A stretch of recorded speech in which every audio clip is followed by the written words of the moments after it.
If you're new in town or just new to this whole podcast thing, you're tuning in to Lore by Night, the podcast that discusses all things vampiric with no fear of breaching the masquerade. In this episode, we shall review Trails of Ash and Bone, a sourcebook for Vampire the Masquerade 5th Edition. I shall present my thoughts and opinions on its presentation and mechanics to help you better decide whether this is the sourcebook for you.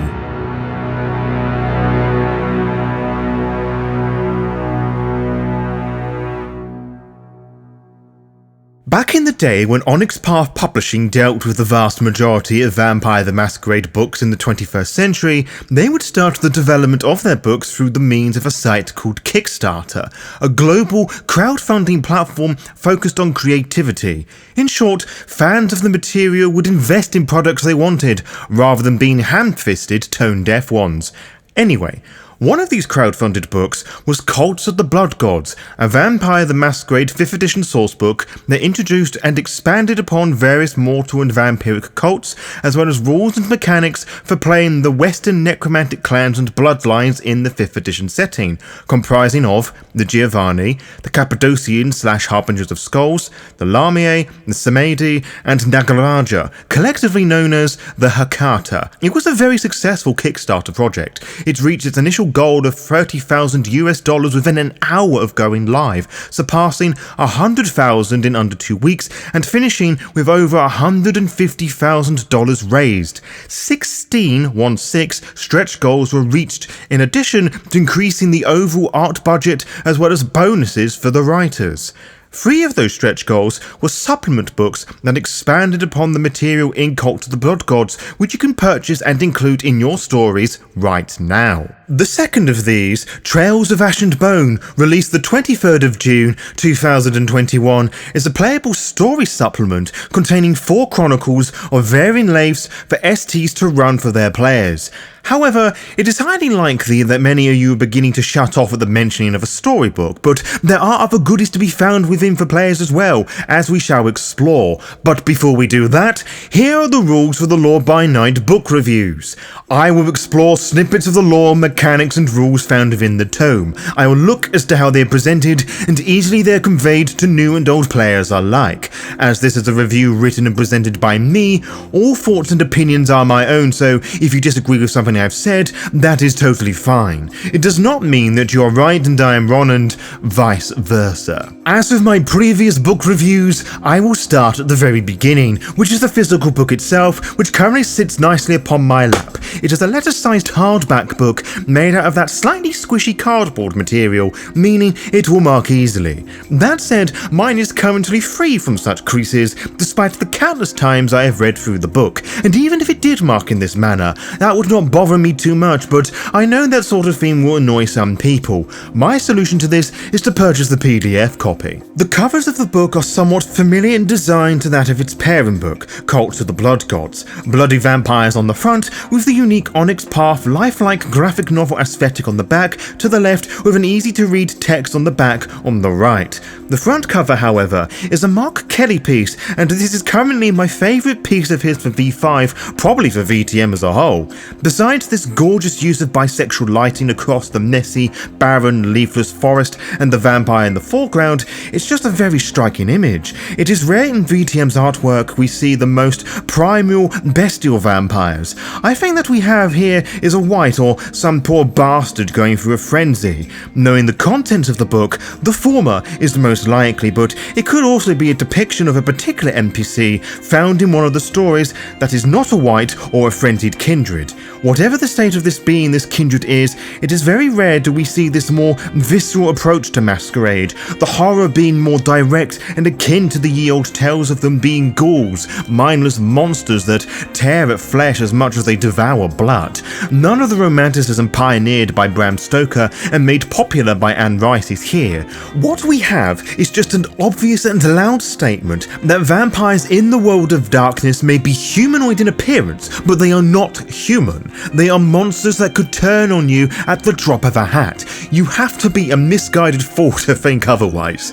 Whilst not very cult-like in its setting, the monument on the back cover is a bit more sinister as blood trickles down a stone-lined face. Not as striking as the front cover, but that is not to say the more subdued piece here doesn't have any gravitas, which it does. Just wish there was a bit more, I don't know, something spicy. That said, I am willing to admit that it is sparse enough to get me curious as to try and work out what it could be, so kudos to the art direction there. Most of the art found within the book follows the traditional Onyx Path styles, which I naturally find to be a mixed bag due to my own preferences, most of which dominate the lore sheets and ready-made character sheets towards the back of the book. The latter is what I am least fond of.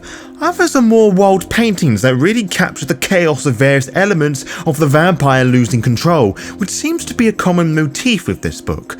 Mark Kelly's bisexual lightened pictures take up the left page at the beginning of the chapters, and whilst I find each one very cool, particularly the one on page 46, none of them feels very Vampire the Masquerade, besides the aforementioned bisexual lighting, cause the vampiric existence is a queer one after all. Perhaps the photo on page 96 if you pay attention to the eyes, but even then, I shouldn't have to stretch my imagination that hard to find connections, particularly as the art for Vampire the Masquerade has been so imperative to the tone of the game and indeed the world as a whole. I touched upon this in my review of the Second Inquisition book, where the use of Mark Kelly's unique horror art feels more like a gimmick at this point, which it shouldn't be, but that is just my opinion, and I am fully aware of the raised eyebrows some within the community glaring in my direction right now, so to that end, what isn't a piece in the Onyx Path or Mark Kelly piece has a more modern style, each one capturing the scene corresponding to the tale, each one being dark, gritty, and slash or violent. These are more photorealistic in style, but are still clearly paintings, drawings, or whatever digital artists would call whatever they do beyond the title of art. They are unique and stands out on their own merits, but very fitting to the V5 style. They set the scene, rather than being an action scene choreographed by Timmy running his first vampire LARP.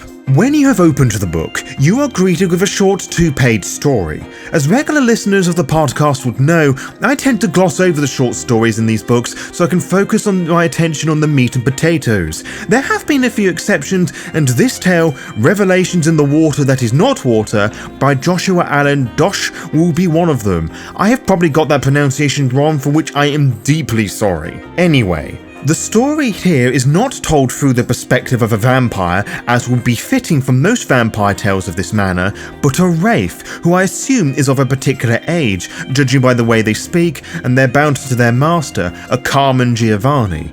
Without spoiling too much of what happens, and indeed one of the later stories in this book, placing a vampire as the narrator is so inspired that it was beautiful.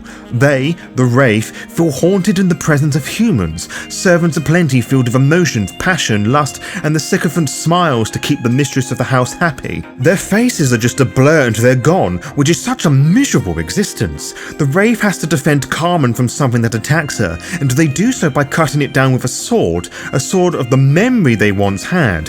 There's a sweet delicacy that involves a bird and something that happens in water that isn't quite water, but those expanded points demonstrate a superb understanding of the Giovanni, Wraith of the Oblivion, and necromancy within the world of darkness. Regardless of its application, there is nothing inherently mortal about the use of necromancy. Disturbing the restless dead, be it corporeal or not, is such a macabre practice that exists only to wither away one's humanity, and what the necromancer deems to be normal and moral, if such a term can be applied here. When you add the occult in the pursuit of said power, there is only destruction, and the tale nails that and then some. You can almost hear the author shouting, you cannot stick to V5 if you want to capture the harrowing nature of Wraith the Oblivion. You have to go and read some of their older material.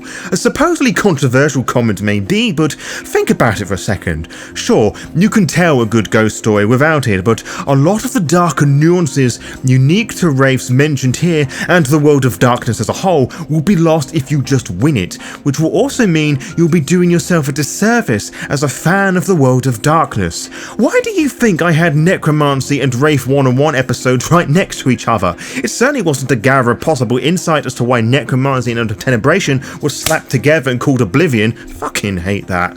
Anyway, once you have read the short story, you are greeted with the standard White Wolf World of Darkness introductory chapter that details what the book aims to cover and what you will find inside, though to call it a chapter seems a bit of a stretch when it is really an introductory half page. In this introduction section, the book is filled with 4 stories, with each one different and shares the themes of the pains and pulls of faith of the undead, to quote the book directly. There are some player-focused materials which I touched upon previously, which I'll discuss in fuller detail in due course. And this brings me to the elephant in the room. How do I go about reviewing this book? This is the first Chronicle-driven sourcebook I have reviewed on the podcast, and also the newest as of the writing of this podcast episode, the 29th of August 2022. As stated earlier in this episode, this book is fairly new, and it would seem a bit shitty of me to break down each and every facet of it to you, so I won't do that. I will, however, go over the plot of each in brief, touch upon some things I did and did not like, trying to keep things as spoiler-free as possible. I do, however, have to spoil some things in order to review the book, so consider this your final warning, folks. So let's start with the overall structure of these tales, which follow a similar pattern throughout. There is an introduction to the setting and what it is about, there's some advice for STs, and then there is the story in question, which is fairly standard stuff and what would one naturally hope and expect. Regardless of concept and premise, each story welcomes the storyteller nicely and is given plenty of information to take these tales by the horns and run with them, and how one could integrate them into ongoing plots, some with more difficulty than others, as we shall soon explore. Each major NPC has their own character sheet, all grouped together for the most part. Some will give you the cast at the beginning, others at the end, and some include some of them in the middle as well, which can be a bit confusing for the newer ST hoping for a consistent order of things. Each story provides possible motivations for why the character is doing the deeds in question, and also ends with what the storyteller could do to carry on the story, with many an option, depending on what their players did or did not do, all of the ideas being very inspiring and encouraging to all levels of ST. The first story, The Wellspring, which I'm assuming was written by Clara Horskada Herbel, is set in the deep woods of Copenhagen, hence my educated guess of author and terrible pronunciation, I'm really sorry. It has the players looking for the Prince Berlin's missing child Jacob and returning them in one piece. The story actually begins with the players having killed Jacob, who has fallen to Waysale, which is to say he has become a wight. It's an unusual start for sure, but I suspect leaving that option for players to take, or even discovering the body is no more, would break the story somewhat. In any case, I do feel the story could have a more natural introduction in my opinion. In any case, the players are given a choice onto whether to lie or tell the truth of Jacob's destruction, which determines the ending. But the interesting stuff is everything in the middle, which is the remnants of a vampire-worshipping mortal cult, unfamiliar to the world beyond the woods, to what they are idolizing is a vampire, something they call a Nightwalker. They, the mortals, are fractured and distraught by recent events caused by the players. It is down to you to decide upon their fate, and I suppose their fate to an extent. It is a very character-driven tale filled with weighty questions about morality and mortality. Its themes of alienation and isolation really punch you in the gut, especially when you see them, the cultists, argue with each other and with you, in addition to whether your deeds cause some or all of the cult to meet their demise. It is very open, with one whole chapter mostly dedicated to you interacting with the cult members to learn about them and do favours for them, if that is indeed something that interests you. The chapters following this encourage the players to come back to this amongst everything else that's happening. Its default setting of Denmark is taken into consideration a lot, mostly through the names of the cast whose names I'm not going to attempt to pronounce, because I feel that one slip-up will cause me to summon a third world demon to lay havoc on all those around me and my anus, not necessarily in that order, and it's just too early in the decade for that sort of shit. Traditional Camarilla titles beyond Prince are absent, rather than being sent by a sheriff, as per the traditional VTM story. That is replaced by Politicommissar, and hounds become commissars, or whatever they're called or pronounced.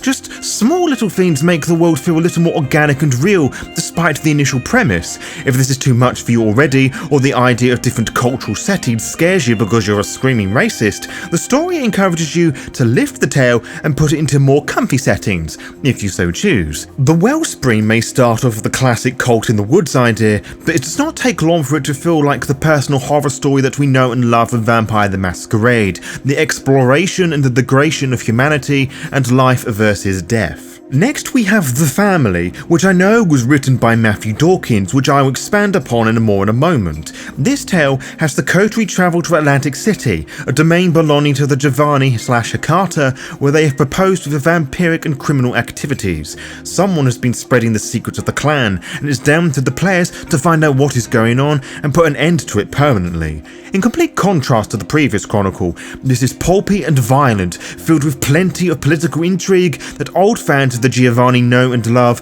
as they explore this dark underbelly of the city. There is also plenty of opportunities to investigate some of the cults mentioned and introduced in Cults of the Blood Gods and brought to the spotlight in 5th edition, mainly the Bahari, that expand far beyond the reaches of the Hakata proper, during and after the Chronicle.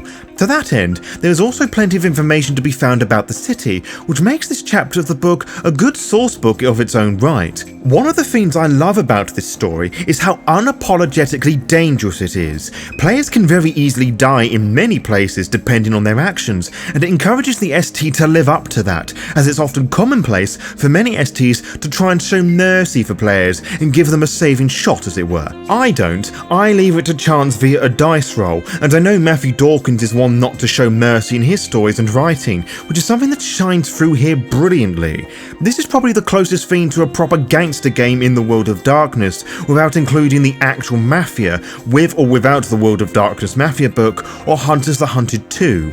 My one criticism of this chapter is rather unique and one that isn't really a criticism, but something that I think is worth mentioning of all the same for the sake of transparency and honesty. I was already aware of the tale and one possible outcome. Back when Cult of the Blood Gods was going through the whole Kickstarter phase, the lovely folks at Red Moon Roleplaying hosted a Hakata-focused actual play, with Matthew Dawkins as the ST running this story. It is for this reason that Red Moon Roleplaying are in the special thanks section at the beginning of the book. I don't listen/watch many actual plays, but their version of The Family was one of the first actual plays I listened to, and it still has a strong place in my heart as one of my favourites, because of how lethal it was and how every action led to someone getting seriously injured or dead. So whilst I very much enjoy reading this portion of the book, it didn't hit as strong as I would have liked it. A virgin to this tale I am not. There were some refinements of course and changes here and there, but it wasn't as potent as it once was those many moons ago. The third story is called Open Your Eyes, which was written by Kat Evans. If there was anyone else who added to this, or indeed any of the other stories, I will add them in the descriptions somewhere.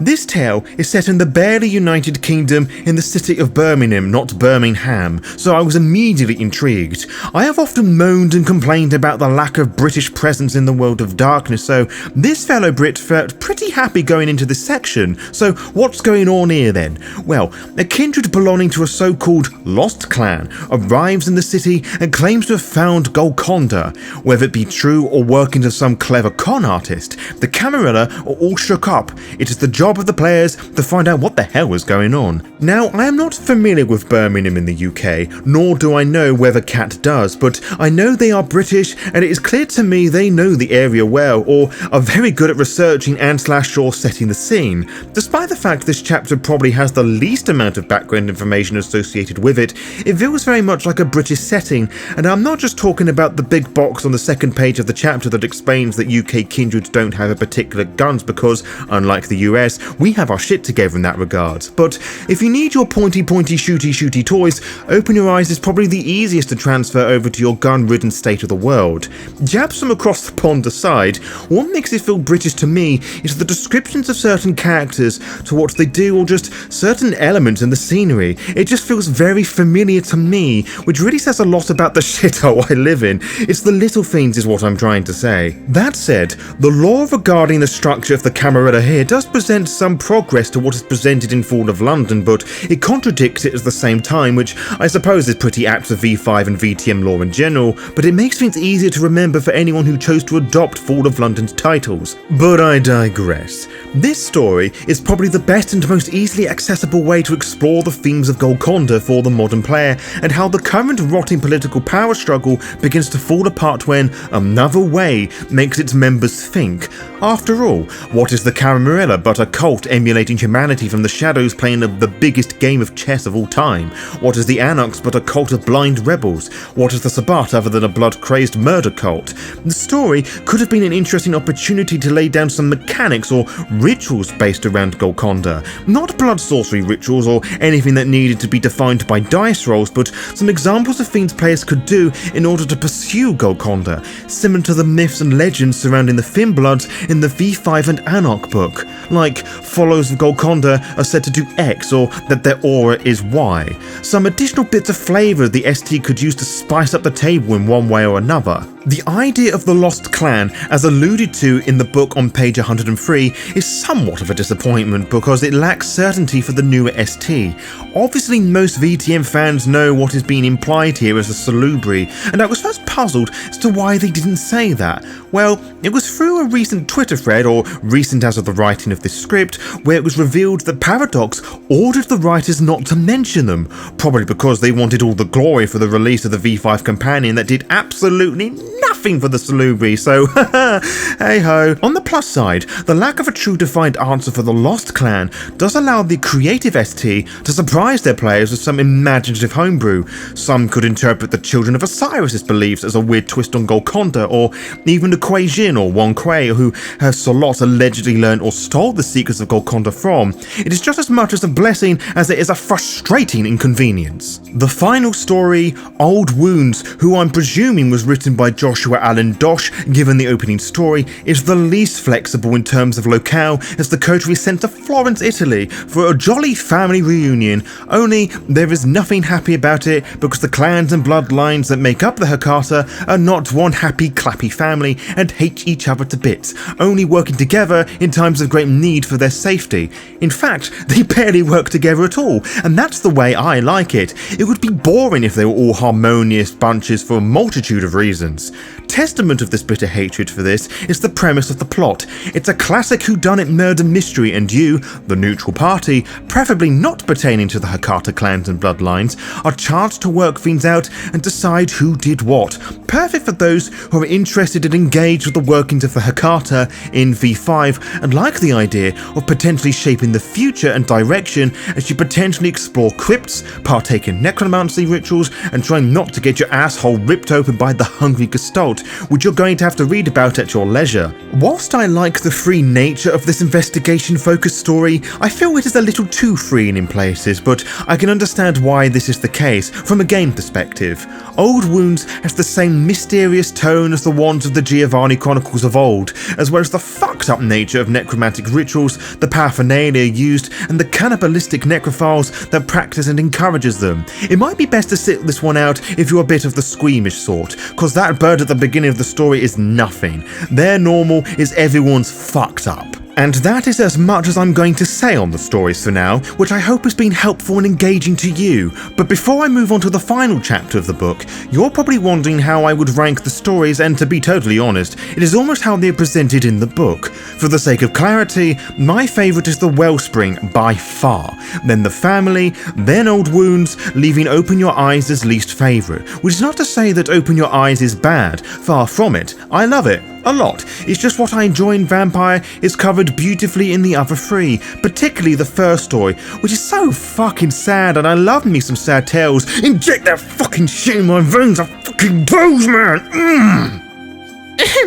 The final chapter is titled Lore Sheets, Powers and Playable Characters, and if I have to explain to you what those are, then you're also going to get a fucking slap, so let's avoid the violence and look at these in turn as they are presented to the reader. First, we have the free lore sheets that players can use for their games, with one almost being tied to a specific city and the others offering a bit more freedom. As lore sheets go, they're okay, only one of them exciting me, and that is of course the Descendant of Roger de Camden one, which I actually had in a home game my girlfriend ran for me. Didn't get to use it, unfortunately, but hopefully I can reuse that trash Cappadocian boy somewhere else some other time. It's a shame there wasn't more here, but hey-ho. Keeping with the Power of 3 theme, there are 3 Oblivion ceremonies that make up the powers portion of the chapter.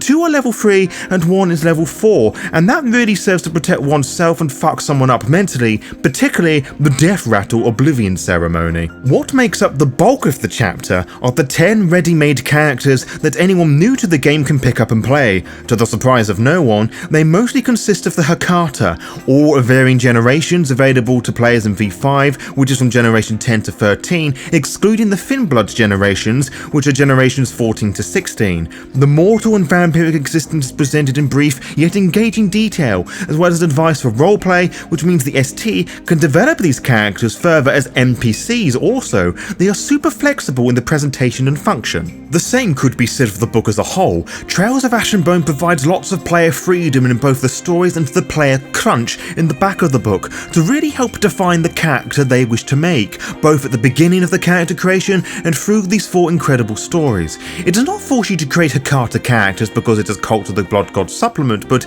it does present the pros and cons of doing this in some instances. The sandbox-like design of some of the Chronicles can lead to derailing if the ST running the game doesn't have the experience that some of the tales require, which isn't inherently a bad thing. Players will do something that no one would predict, yet the suggestions on what someone may do are not so linear to cause too many issues. Player freedom seems to be the main focus here, outside of the core theme of the supplement, the dance macabre that is vampires of faith and cults.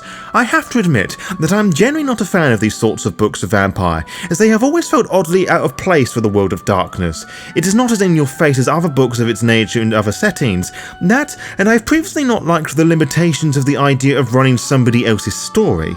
Back when VTM supplements were the iconic and now almost forbidden shade of green, it was highly likely you would find each of these stories as its own supplement, trying to emulate a D&D adventure but vampire. Whilst each story found within this book feels strong enough to belong in its own book, Trails of Ash and Bone does not feel like one of those lesser storybooks of Vampire the Masquerade. These stories contain more realistic and grounded characters and better hazards and consequences for the players. Both Cults of the Blood Gods and the stories contained within Trails of Ash and Bone are very character-driven. Of course they are. Anything regarding religious or philosophical necessities demands character interaction, both in affirmation and opposition. If this has made your head spin with confusion, that is okay. Perhaps this isn't the book for you. There are plenty of touchy subjects that many won't want to approach. If, however, said topics and conversations seem interesting to you and to the rest of the players, or you really want to dig your fangs into the political machinations of the Hakata clans and bloodlines, this is the book for you. And for those of you who are new to the Law by Night brand and the reviews I occasionally do, I do not do out of 10 scores because they are subjectively pointless. One person's 10 out of 10 is another's 3 out of 5 stars, which is another's minus 42 out of 100, so I shall rate this book The Rake's Progress out of 10, as that is just as helpful as a proper out of 10 score. To be kept updated, follow the Law by Night VTM Twitter and Instagram pages to find out when we upload each episode. You can also find out by subscribing to the YouTube channel and clicking on the little bell, as you'll be immediately notified when the latest episode is live. Until next time, farewell.